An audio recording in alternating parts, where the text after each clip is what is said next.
อาการนี่กลับมาอีกแล้วน่านอนบ่ได้บ้านี้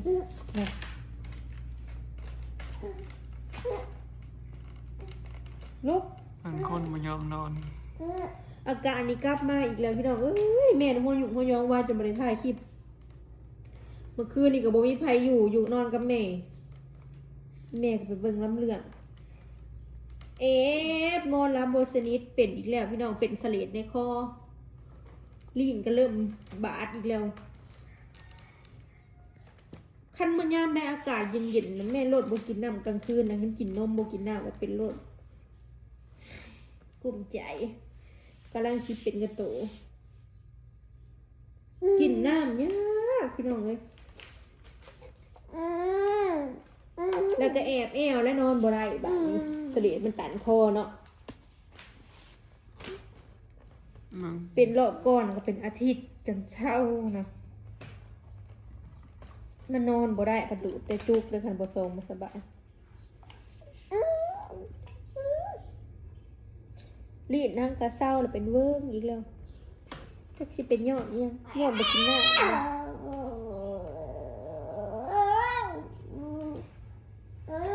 ซ้ำนึ่งนะบ่มีไผฮู้ได้พี่น้องคนดื้อคนโบนาลีรอ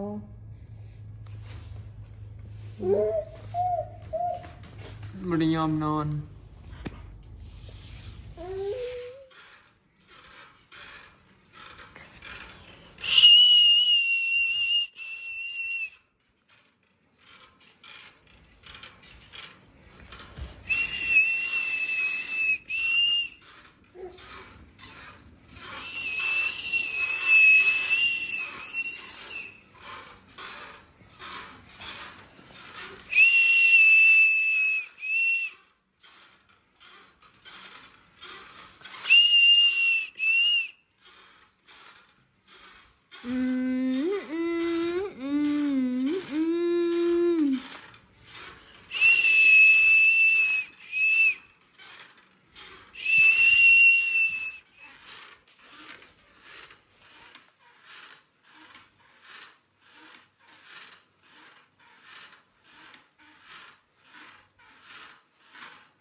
ไปมาไปมาล้มไปมาอันนี้เต้พูดไปมาเอิ้นดูทำเอิ้นดูทำดูทำมาสิดูลูก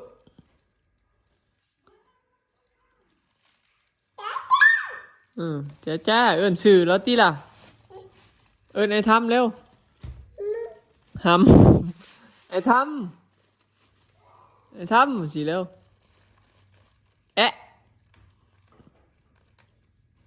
ได้ยังฮะสี่ขนมโกโก้พี่น้องนนท์ตลาดแก้วเอามา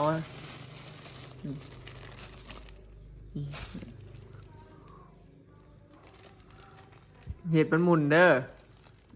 รอบก่อนซื้อมากินยุ้มจนหมุนแหลกละเอียดเด้อสบายดีเด้อพี่น้องสบายดีประสุขทุกคนเนาะสบายดียามเที่ยงพี่น้องเศร้าร้อยออกหน้าเนาะมอยเอาดูผ่าเพิ่นออกไปเบิ่งอันรถจกเขาจกดินพี่น้องอยู่หน้าพุทธเริญนั่นแหละไม่เท่ามาเนาะบางเถื่อเขาเอาดินได้ก็สิซื้อดินของเขามาใส่ในสวนบางเถื่อเขาเข่าบ่ได้ก็บ่ได้พี่น้องดินเพราะมันบวมหนำเลยทำมาตรงเฮียนแล้วคล้องนี่ก็เพิ่นสะพี่น้องเล่นเดี๋ยวนี้มีแต่เล่นนะนี่จะอยากเล่นบ่นอนเดี๋ยวนี้เที่ยงแล้วยังบ่นอนอยู่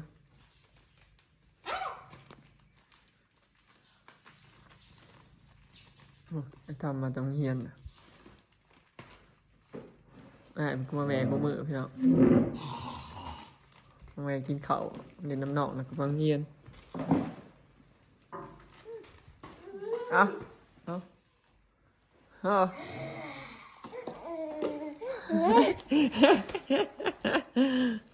อีตาเลียนแขวช่องเหลี่ยมตั้งแง่งยังไงเอ้ยแขวเดี๋ยวนี้เห็นเบิดเด้อพี่น้องเดี๋ยวนี้ผูกแขวซองเหลี่ยมเพิ่นนะเห็นเบิดกัดเบิดเดี๋ยวนี้เฮ้ยเอ๊ะเอ๊ะเฮ้ยบ๊ายบาย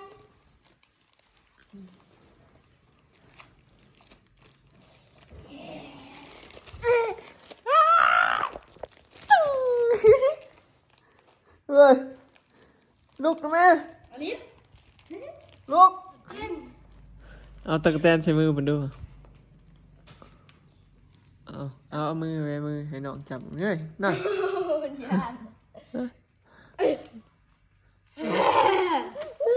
ญาตินะ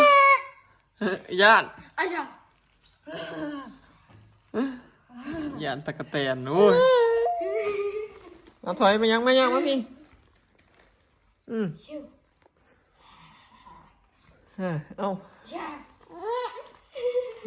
มันอาบางแล้วไอ้ นี่เอ้ย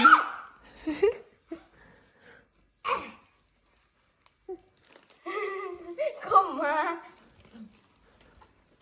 นี่ จับในแขนนี่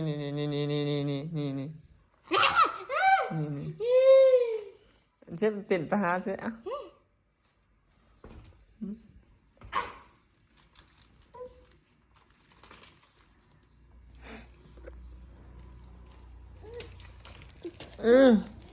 อันนี้เปลี่ยนตะกะแตนบ่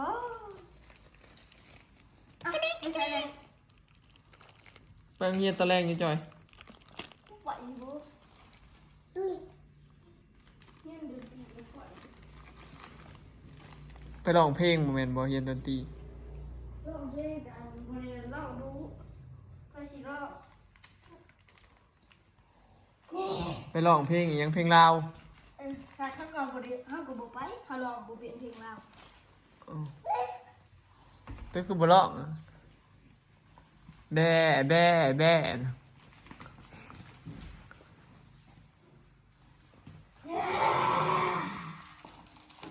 ลบเด้อส่งเลย ยังนี่นะยังนี่อันนี้ทั้งหลังเฮ้ย มันอยู่ในหลังนั่น ใช่ไหมโอ้ เด้อเอ๊ะมาโย่หยางหันเลยมาลูกมาเร็ว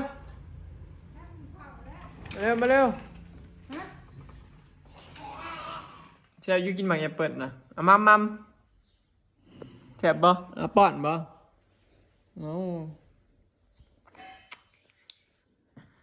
เอาแซ่บบ่อมปูดอยู่แซ่บ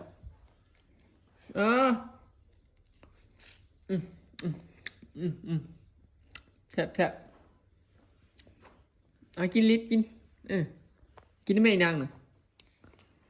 สิป้อนเห็นเลยโอ้ยสิมันหยัดหูดังมูกิน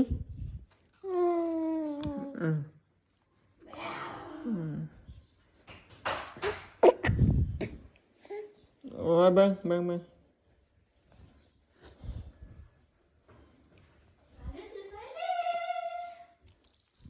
หยับมุนเบิ่ง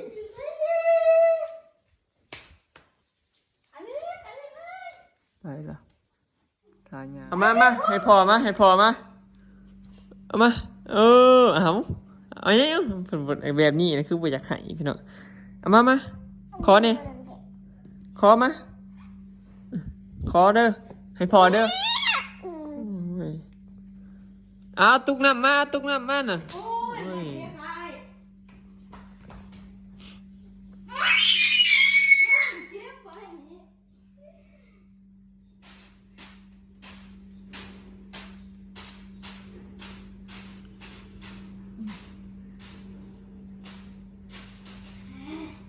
เราก็ยังตีน้ำเขาด้วยนะอืม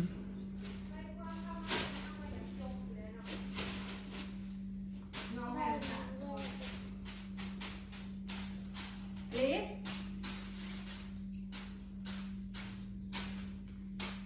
จ่อยลูกยีโหลเนี่ยเบิ้ง อ่า เสือจ้าตีเนี่ยเบิ้งลูกเบิ้งกันเลย หนึ่งส่งเอากินเข่าวแล้วพี่น้องครับบัวอิ่ม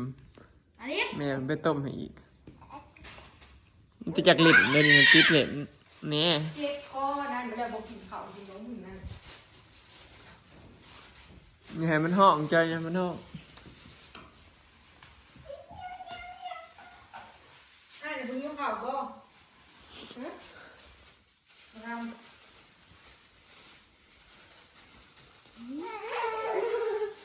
กินเข่าวฟาดตุกลิด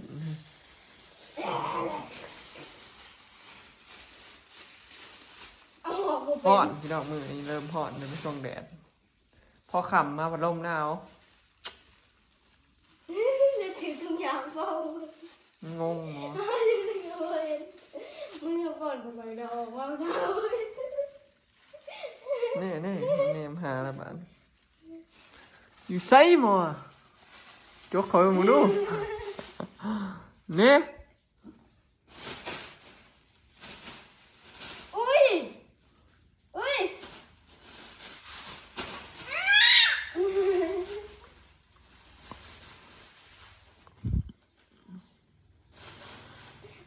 มือนี่ก็คือเก่าพี่น้องเมื่อยนอนก็เลยบอกว่าถ่ายคลิปอลีดพี่น้องเมื่อยเพิ่นเอาลูกมื้อแรงก็ว่าสิเผาอยู่แต่บ่ฮู้สิเผาฮอดจักโมงคันบ่เมื่อยก็สิเผาพุ่นละฮอดแจ้งแต่ว่าเฝ้าวิทย์ถ้าแม่นเราได้เฝ้าฮอดเที่ยงคืนขึ้นไปมันสบายหมูมันสินอนยาว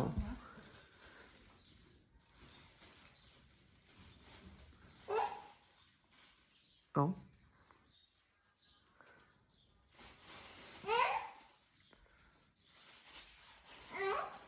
ใช้นิ้วสี่เด้อ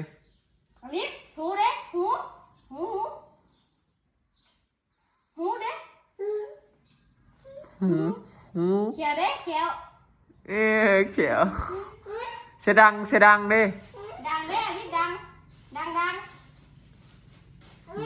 บ่จักดอกดังกับตาน่ะบ่ฮู้ ดังเด้ บ่จัก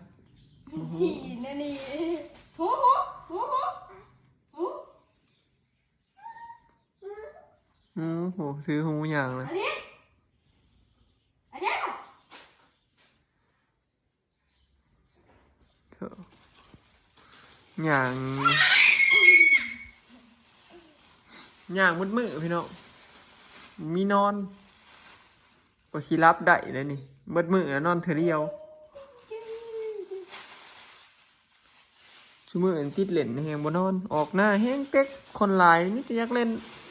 มืดเลยแฮงบ่นอนเลยนี่ออกหน้าแล้วพี่น้องจังบ่ค่อยพาออกดุเพราะว่าติดเล่นกันเห็นคนหลายเห็นหมู่หลายแฮงคักมีแต่อยากเล่นบ่สนนอนนี่ เนี่ยเรา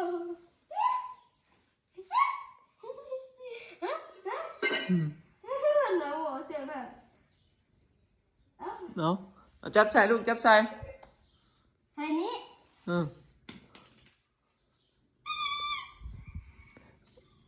โอเคเนาะพี่น้องคลิปนี้ก็สิขอเก็บภาพบรรยากาศด้วยซ้ำนี้เด้อเนาะพี่น้องขอบใจ FC ผู้สุขูสุคนที่ติดตามแล้วก็เป็นกำลังใจให้ตลอดมาเนาะไปแล้วสบายดีครับถ่ายอลิสให้เบิ่งเลยเด้ออลิสเล่นอยู่นี่แล้วเนาะลูกเนาะเล่นก็ไปทำอยู่นี่แหละ